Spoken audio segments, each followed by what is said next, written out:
make sure that you understand who we are. We collaborate together to provide this information to you through our website, cfnc.org. So we're going to jump right into the presentation and walk through the 7 steps of what you need to know to prepare and to understand financial aid. So number 1, know before you go, meaning understand the cost that you are looking at when it comes to the institutions that you are considering and you will be applying to. Colleges have multiple different costs. You will see most of these advertised on their school websites and in their printed materials. So number 1, they're direct and indirect costs that you will be billed for by the institution, like tuition fees, and if you're going to be living on a college campus, room and board. And then there are all the indirect costs, the costs that, we know that you will incur when you go to college, but an institution is not going to bill you for them, just the basic living expenses. So understand the costs that you're looking at for those colleges that you are considering. That's number 1. Make sure you know that. Number 2, determine your current financial situation, and are you prepared financially to pay for any of those expenses for your student to go to college? Can you afford to pay anything? Do you have a savings plan already in place? Are you looking at 2-year, 4-year public or 4-year private cost? Because they do vary. Our community colleges today are costing roughly $2,500, $2,800 a year, and our 4-year publics can be around $20,000 to $25,000, $26,000, and our 4-year privates can be anywhere from $30,000 to $50,000, $60,000, $70,000, depending upon the institution.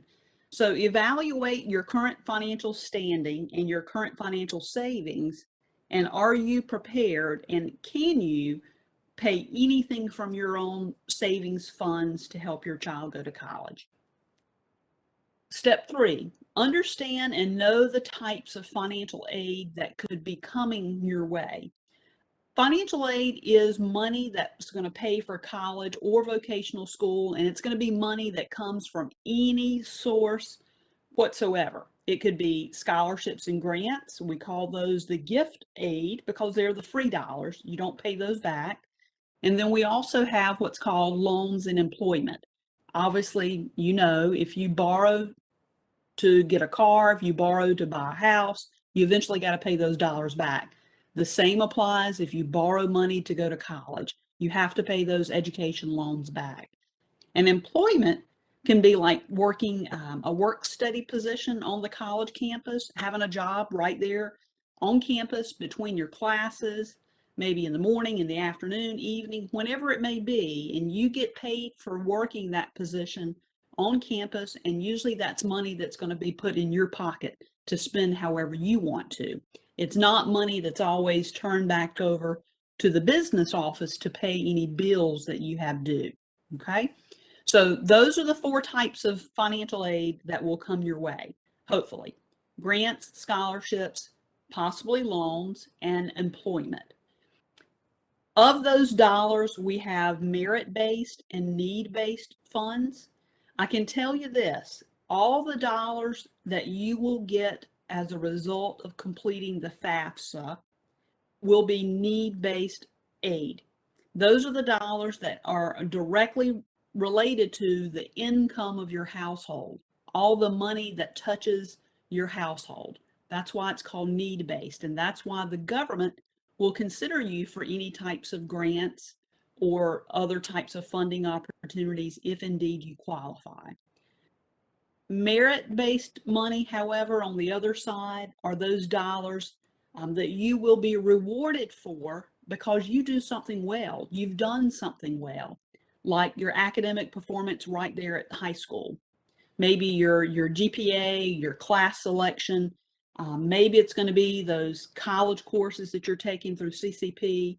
Maybe also it's a talent that you have. Maybe some of you and your classmates are going to pursue an athletic scholarship at a college. Maybe dance, music, art, chorus, vocal, whatever it may be, it is a talent that you have, and you can be rewarded with dollars to come to that institution to share that talent on that college campus. So those are called merit-based monies.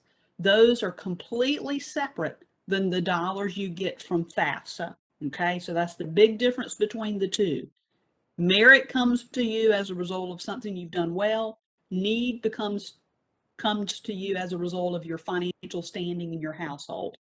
Okay? So let's move on to step 4. Step 4 is going to take a few slides here. Know the application process that gets this whole ball started. It is indeed the FAFSA, the Free Application for Federal Student Aid. And it opens up October 1st. So we're looking at just another, week and a half? Almost a good 7-8 days now. So once October 1st hits, if you are a graduating senior and planning to enter college in the fall of 2022, you can complete your FAFSA. Before you can submit your FAFSA, however, you will need a student aid ID. It's there on the screen listed as FSA ID, your Federal Student Aid ID. If you are a dependent student, meaning dependent upon a parent, then one of your parents will need an ID, and you, the student that's applying for financial aid, will need an ID.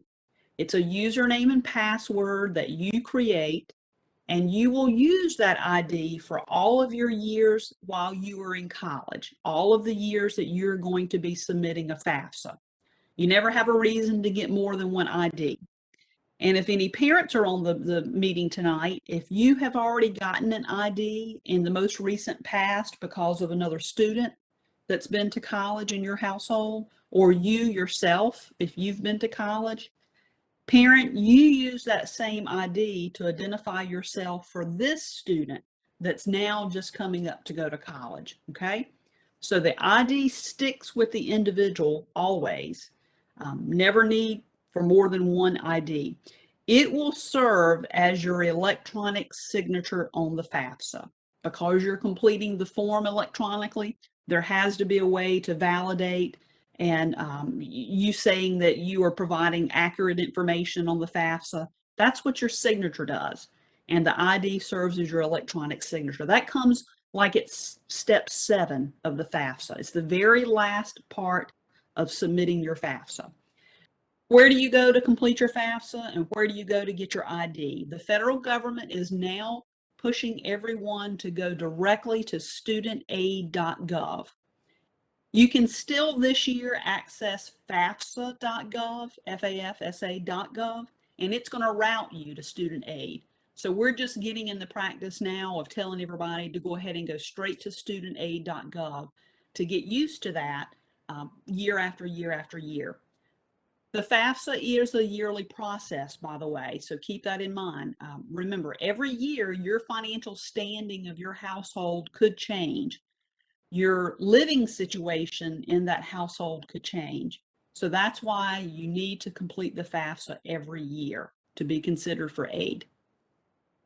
One of the first things you will have to answer on the FAFSA has to do with who the student is, because after these series of questions that we're going to walk through, you will know whether you are a dependent or an independent student, and the rest of the FAFSA, the rest of the questions on the FAFSA will be dependent upon the way you answer these questions. So we're going to walk through them very quickly, and this is for the students to answer themselves to know how they are going to complete the remainder of their FAFSA. So number 1, questions that will be asked to the student will be, when were they born? Were they born before January 1st, 1999? Is the student married? Is the student going to be working on a graduate degree in this upcoming year they're going to be in college? Does the student have a child or children or any other dependents that they financially support? Has the student been an active duty or veteran of the armed forces? At any time since the student turned 13, were the student's parents deceased, in foster care, or a dependent or ward of the court? Does the student have a legal guardian? Is the student an emancipated minor? These are all things that a court of law has to determine for the student and has to certify for the student. So there is a legal document that says that maybe your grandmother is your legal guardian. Parents are not legal guardians because they are your parents, but maybe another relative or a non-relative can serve as your legal guardian. And the last question that will be asked of you is, at any time on or after this past July, were you a risk of being homeless? Were you self-supporting, meaning you providing all the financial support for yourself, or you indeed homeless as classified by the McKenty-Vento? And of course, school counselors quite often can help you with that.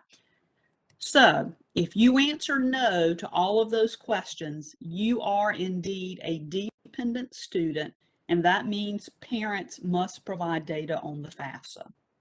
If you answered yes, and yes to only one question, that's all it takes, you're going to have to provide the proof to the financial aid office why you answered yes. And if they determine that you answered yes for the right reason, then you're going to be an independent student. So at that point in time in the FAFSA, no other questions on the FAFSA will be asked about anyone else. Questions will only relate to that student going forward. As a dependent, of course, your parents are going to be asked to provide their tax information and a lot of other financial information. So let's look at step 5. Step 4 is complete the FAFSA, know the process of completing the FAFSA. Step 5 is understanding who is going to help provide the data on the FAFSA with you. So if indeed you are dependent upon parents, parents are defined by the federal government as these people that are listed on your screen. Biological or adoptive parents that are married to each other, and you're living in that household with those two people.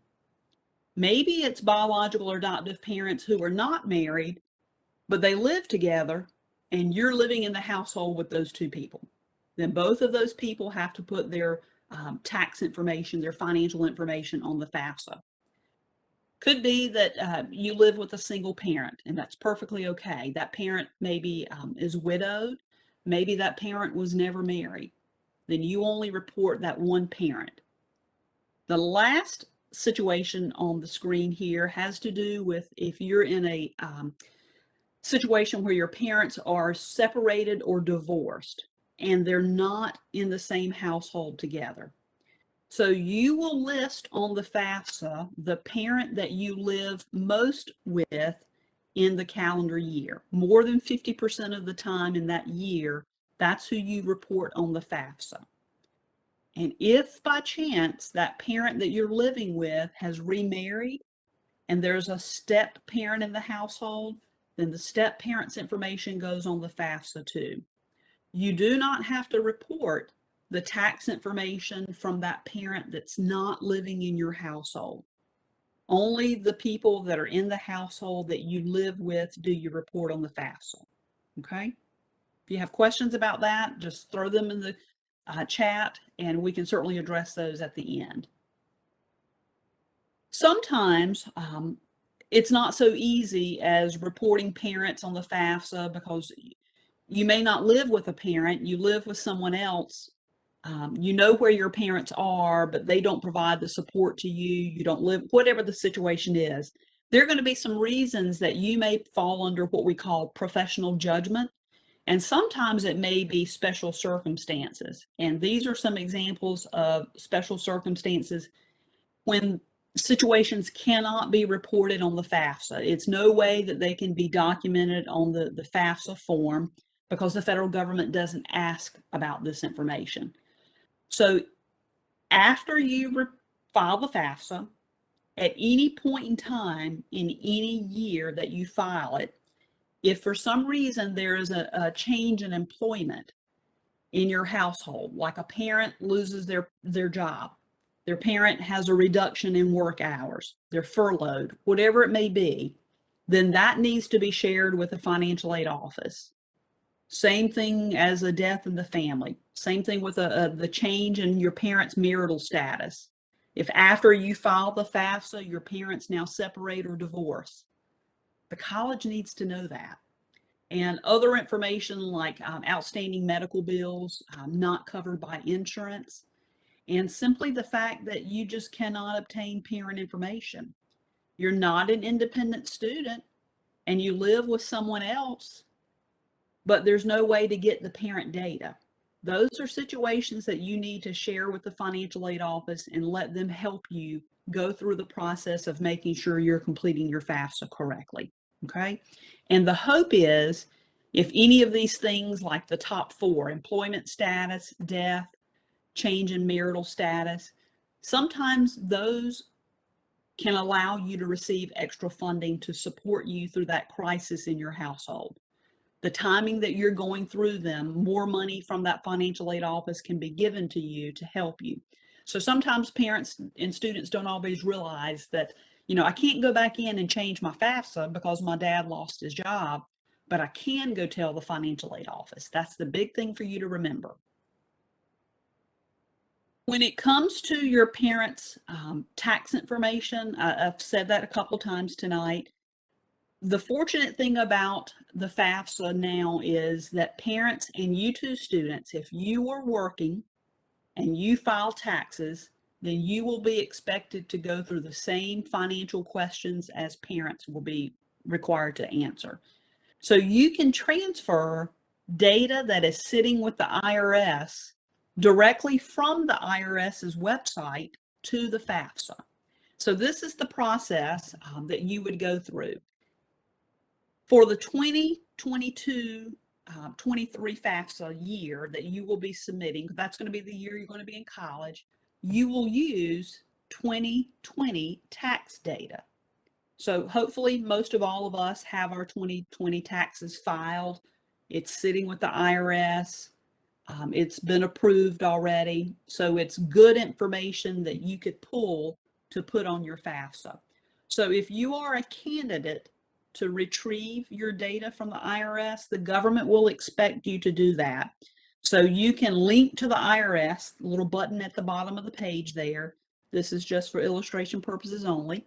You will be able to link to the IRS and pull your data into your FAFSA so you don't have to manually answer all of those financial questions about your taxes.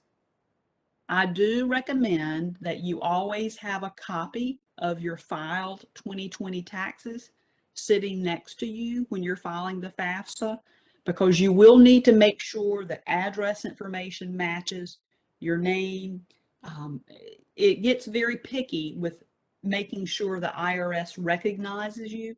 So you have to make sure you're filling out your address information, for example, exactly how you spelled it on your tax form. Like if you live at Jones Street, you can't abbreviate street on your FAFSA if you spelled it out on your taxes. It's that picky. It won't pick it up, so you won't be a match. You have to file your FAFSA just like you filed your taxes, okay? And lastly, I've already recommended, not lastly, but next to last, I've recommended this to you already. I've shared this with you that we do recommend, we do advise, we suggest, heavily suggest that every year the family completes the FAFSA. You'll never know what you can receive if you don't have that FAFSA on file. Some of you, if any of you or your classmates, may be interested in applying to the 5 colleges I've listed here under this third bullet point: Davidson, Duke, Elon, UNC, or Wake Forest. You will also need to complete what we call the CSS Profile. It's through College Board. Has nothing to do with the federal government form, has nothing to do with CFNC. It's through College Board. So you will need to complete the CSS and the FAFSA, okay? So again, we can guarantee this. Colleges, your school counselors, your parents, everyone can guarantee this. If you don't apply, you will never know what you're eligible to receive in aid. So every year, make sure you do submit the FAFSA, okay? And here are the sources of financial aid. When you submit that FAFSA this fall, the government's going to process it, and then the government is going to send the information to the colleges to let them know, hey, here are the results. They're going to process the aid and send you some type of award notification in the spring. You won't get that immediately from colleges. You may get that around February, March of this upcoming spring semester. Here are the dollars that could come from you. Federal and state aid, and that's from the government because you filed the FAFSA. Your college, your university that you're submitting applications to. Maybe those local and private organizations right there in Pasquotank County.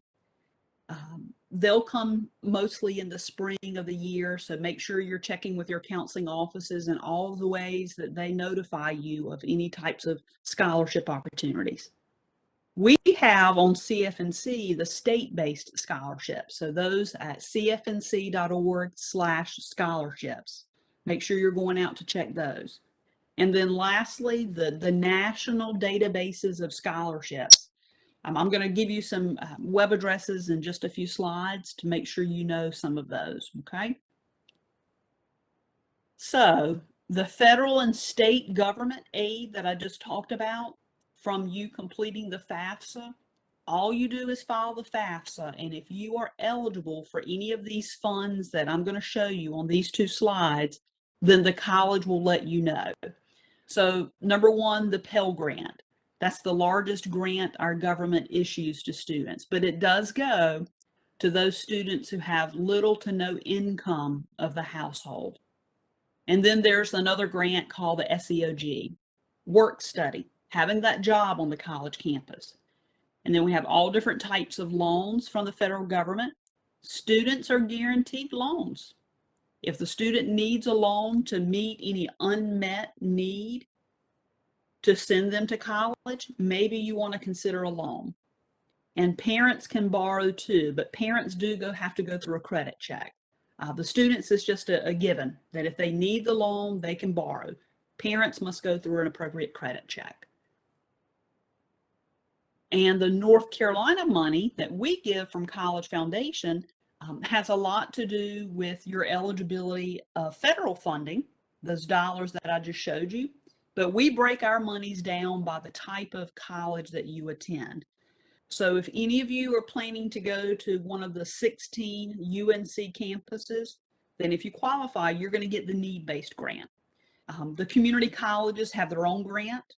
The private schools have the North Carolina need-based scholarship.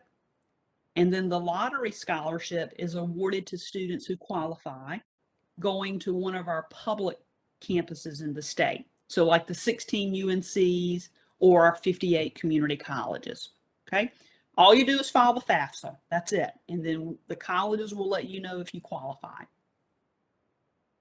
A part of that qualification for those state grants that you just looked at is this right here. And I know you've probably heard of this already from your counseling staff, but you must complete in North Carolina what we call RDS, the Residency Determination Service.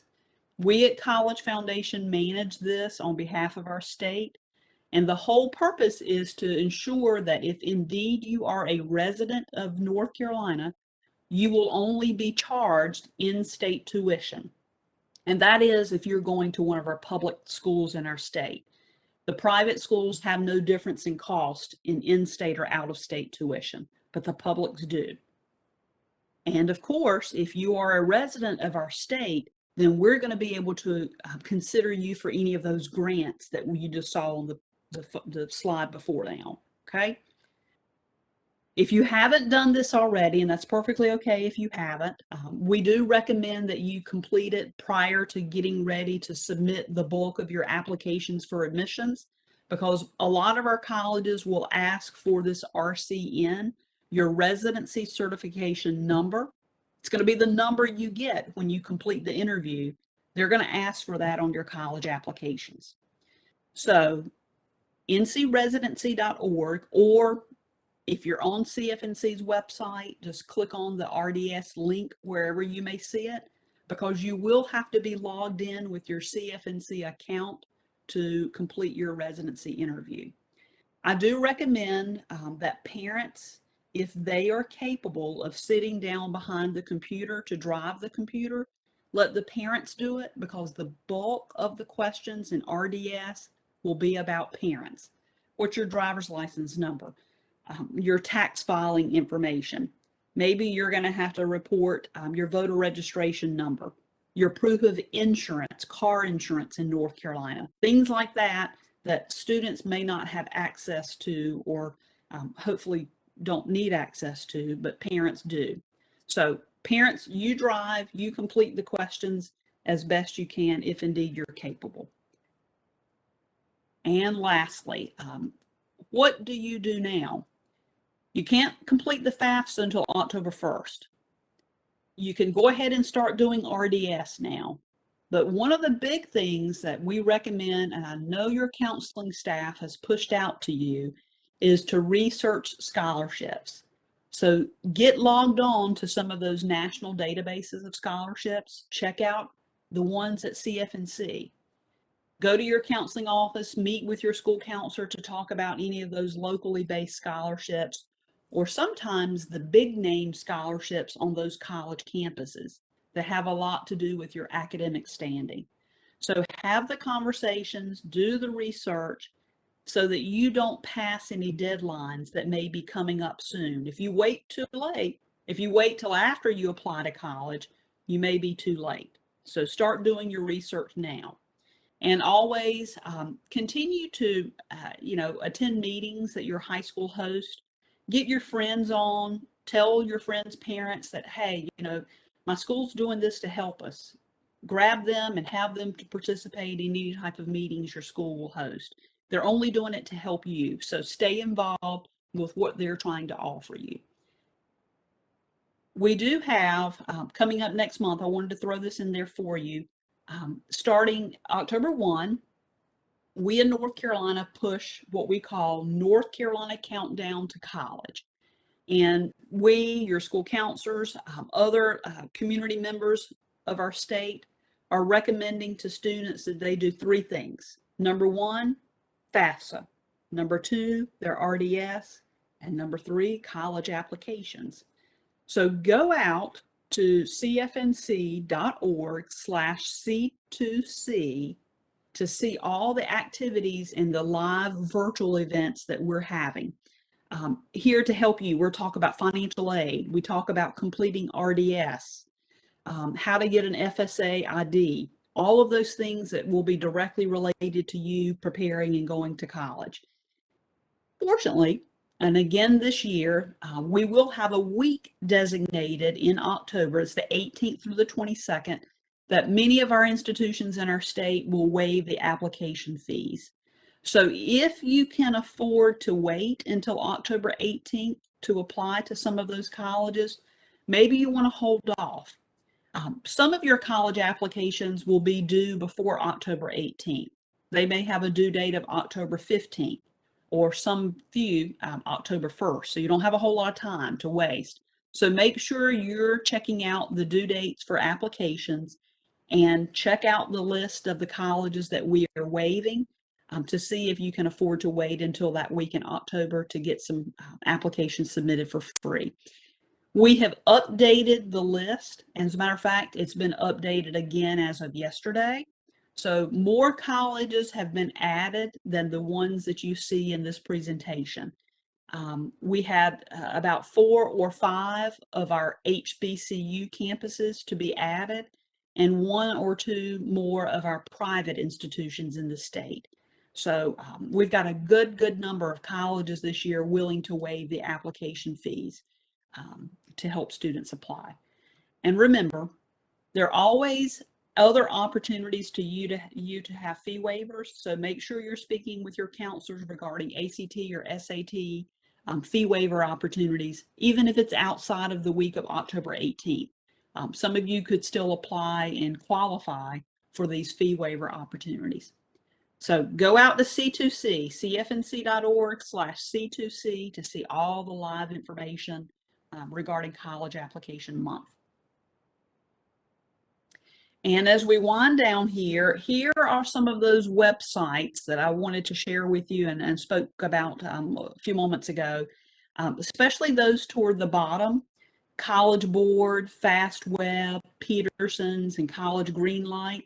Those are just a few examples of some of those national databases of scholarships. Your counseling staff probably share these and share others with you. So we recommend that you get on those. If, by the way, parents or students on the meeting tonight, if you have younger siblings that are 9th, 10th, 11th grade, you tell them to go ahead and jump on these websites too. There's never too early of a time to start researching and understanding all of the opportunities to help pay for college. You have to apply, apply, apply to help get the funds to support you. So those are just a few examples, and certainly be listening out to others that your counseling staff will offer you to. And lastly, always feel welcome to connect with College Foundation. We're not on all the social media sites. I know TikTok is the going thing now, but we are not a TikToker yet. But we are on Facebook, Instagram, and Twitter, and we have tons of resources and videos posted on our YouTube channel.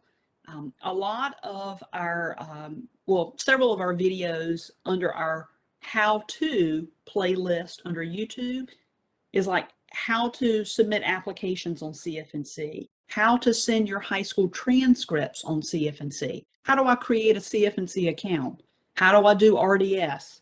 So about 6 or 7 how-to videos are under our playlist through College Foundation of North Carolina YouTube. So check those out. And lastly, always feel welcome to reach out to CFNC. This is a crazy time of year for our call centers to be contacted because we know a lot of students are doing RDS right now. They're beginning to complete applications for admissions and trying to find where do I go on CFNC's website. But you can always call us, and our call center reps will be able to guide you through the process. Just be a little patient if there's some wait time till they can get a hold of you. And continue to explore CFNC. Thank you, Ms. Luton, for posting the website there in the chat box a little earlier. And follow me if you'd like on Facebook and Instagram at Amy at CFNC. That's how you can find me. And I try to post things throughout the year that would be helpful for you, the student, for the parents, and your school counseling staff and other administrators at your school to be able to help you through the process in case they haven't heard about things yet.